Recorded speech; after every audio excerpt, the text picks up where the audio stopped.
Once the tobacco leaves the curing barn, it arrives here, where the tobacco will be sorted and selected for quality and texture.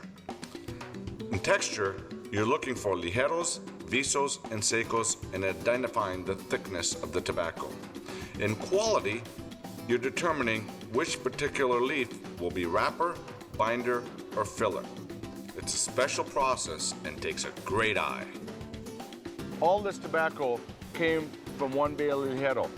In that same bale, you have extraordinary thickness from the 8th priming. This is a 7th priming, almost similar, but just not as thick. 6th priming, you can tell and you can see it's definitely thinner.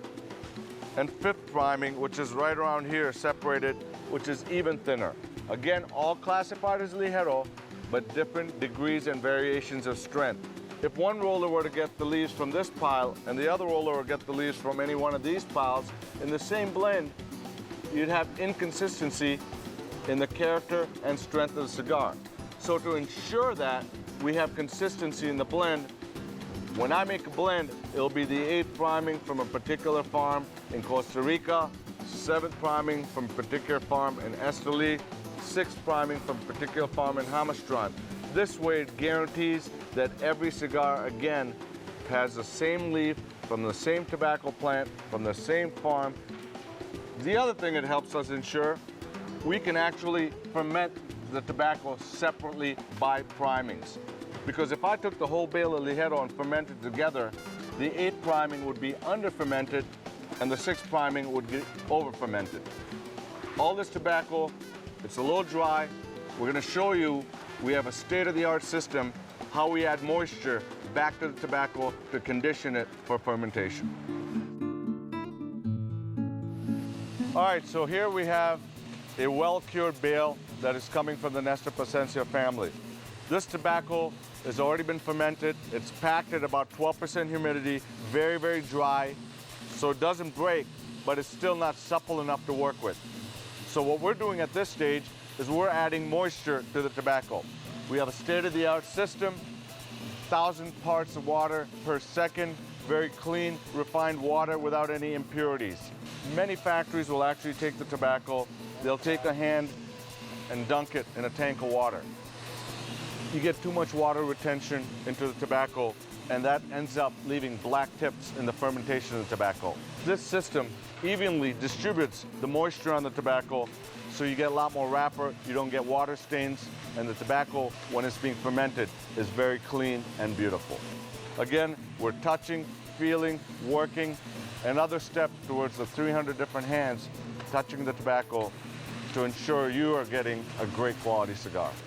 We feel that we can take this tobacco and push it even further by adding about 6 months to a year of fermentation.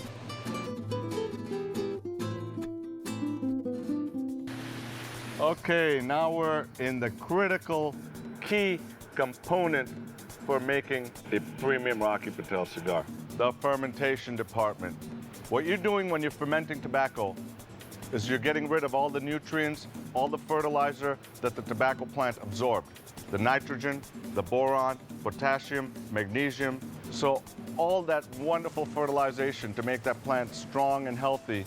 Now we're gonna clean the plant so you get the clean tobacco flavor. So here you have a 2,500 pound pilon. So you take all this pressure, you add moisture to the tobacco, and that breaks down the biological decomposition of the tobacco. It can take 6 months for Seco, take 18 months for Ligero, 12 months for Viso. Most of this tobacco has already been fermented.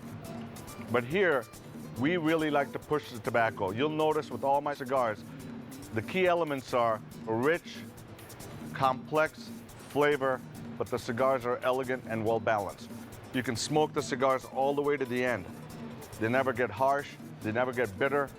Sometimes you can put the cigars down for 5, 10 minutes, pick them back up, and they stay lit. And that's because of the fermentation process and the amount we push the tobacco. Every 10 days, the pile will be rotated, top to bottom, bottom to top, inside out, outside in. The reason being, the center of the pile, especially in the middle of the pile, gets very, very warm. In fact, when we pull out a hand of tobacco from the pilon, it will be really warm, and you'll smell it like a fresh loaf of bread, like a cookie. I mean, you get that caramel, you get that chocolate, you get that nuttiness.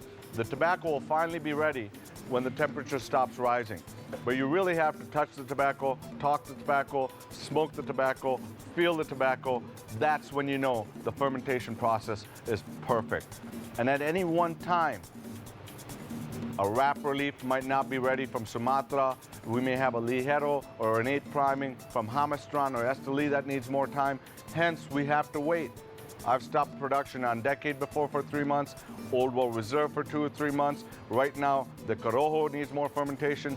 We will not rush the cigars until the tobacco is perfectly cured, perfectly fermented, because once you have great tobacco coming out of here and you have great craftsmanship in the factory, you're gonna get a good quality cigar. And that's what we do.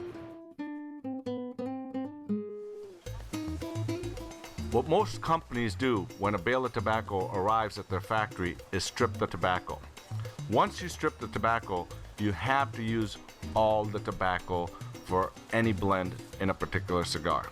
We have a great long-standing relationship with one of the greatest growers of Cuban seed tobacco in the world, the Plasencia family. The Plasencia family for generations has been growing tobacco in Nicaragua, in Honduras, Costa Rica, and many parts of Central America.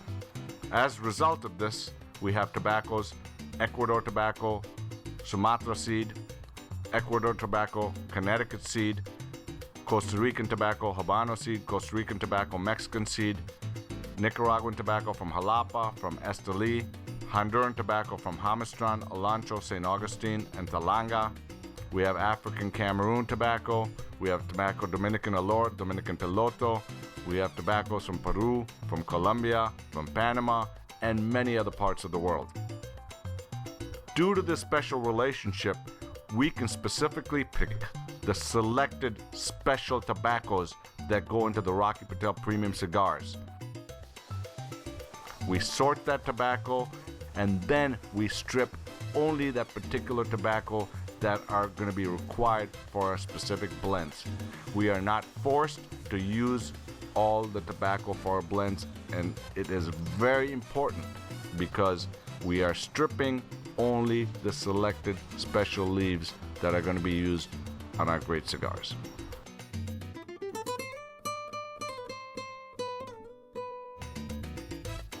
This is one of our many sorting departments. In this particular department, all the wrapper that's going to go on the production floor is getting ready to be cured. In order to make a perfect cigar, the wrapper has to be supple. If it's too dry, it's going to break and disintegrate. So here, they're applying the moisture to the wrapper. They're also sorting the wrapper for color because we have a very strict standard for each blend, for each brand of cigar. So it's not too light, it's not too dark. For example, it's a natural product. Maduros can be really dark, they can be lighter. If you don't get great wrapper and you don't have great sorting here, you're gonna have problems in manufacturing down the line, and you're gonna get assorted colors, wrong sizes, spots on the cigar. So this is very important. It's a lot of work. This is what we're doing here right now to guarantee the aesthetic beauty of a perfect cigar. It's a little thin, it needs a little more. Look at this wonderful leaf. It's just been conditioned. They've got the right amount of moisture added to it, so it's supple and easy to work with. It takes years and years of natural fermentation to get a beautiful Maduro wrapper like this, because the Maduro wrapper comes from the top part of the tobacco plant. You use the heaviest leaf and you put it through extra fermentation till the sugars crystallize and they come to the top. Absolutely gorgeous. Nice and oily, beautiful. Probably end up on the edge or the Old World Reserve. Enjoy.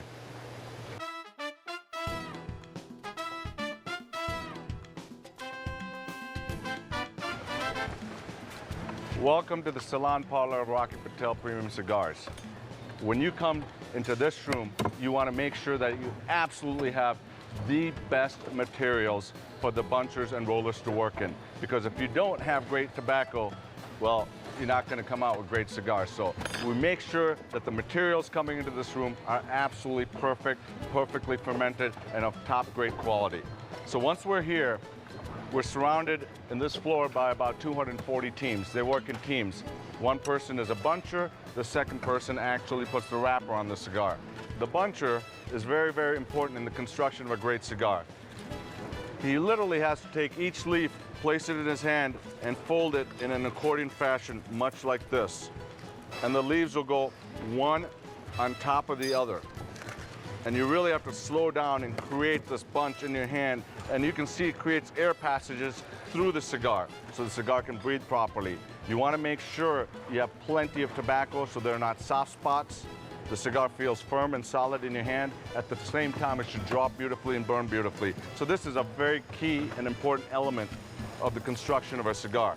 They're trained. They usually make the same type of cigar with the same size because they can feel the tobaccos in their hand. They create that raw bunch in their hand. We make sure that we limit our bunchers to only making 200 to 250 cigars a day. Because if they rush through this process, you'll get cigars that are booked, cigars that you can't draw on, cigars that will burn unevenly, and cigars that might run on you. Once that raw bunch is created, then it will be placed into one of these molds. The cigar goes into the press. The press is between two people, and every 15 minutes they'll give the cigar a quarter turn, like so, and repress it till it's perfect. Once you get a nice firm cigar, then the cigars will be taken over to the draw test machine. Every single cigar we make is tested for draw. What happens with the draw test machine, there's a vacuum that pulls on the top end of the cigar and actually measures the amount of air flowing through the cigar. If the cigar is too loose or if the cigar is too tight, we won't allow the wrapper to be put on the cigar. The cigar will be rejected. This way, it guarantees a perfect draw for every cigar.